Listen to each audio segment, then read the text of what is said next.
Hey friends, I'm literally sitting on a tree stump right now in this most beautiful Southern Oregon setting. And this week I have been serving nurses in this region and have had so many meaningful conversations, have had an opportunity to share my research and healing strategies for nurses who are experiencing trauma and burnout, which, as I am traveling about the country, am finding that at least 80% of every group that I speak with is experiencing nurse-specific trauma, and a subset of those are experiencing burnout. So it's such a prevalent problem that is just being minimized by the media, by our healthcare organizations, and even our leaders as just burnout.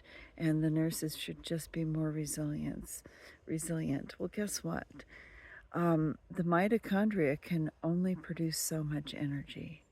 We do not have an unlimited fountain of youth type store of mitochondria that can produce the energy to work in the high trauma exposure settings that most nurses are practicing. So if you're feeling exhausted, you're dragging yourself out of bed or dragging yourself off the couch to go to work, and you feel like, man, I'm doing all the right self-care things and I'm still dragging, chances are, you are experiencing nurse-specific traumatization. 91% of nurses have one or more symptom, and 1 in 4 meet the diagnostic criteria for PTSD. And so what happens, for those of you who are polyvagal informed, which is not everyone, but I'll be talking more about that, but there's this part of our vagus nerve called the dorsal aspect of our vagus nerve. And when we get absolutely overwhelmed with stimuli and stress to the point that our mitochondria cannot keep up with energy production, that dorsal aspect of the vagus nerve will signal for us to be shut down to conserve energy. And so what you are probably experiencing is that phenomenon, and it's not burnout. It is nurse-specific traumatization, and a completely different approach to healing is needed than just traditional self-caring practices.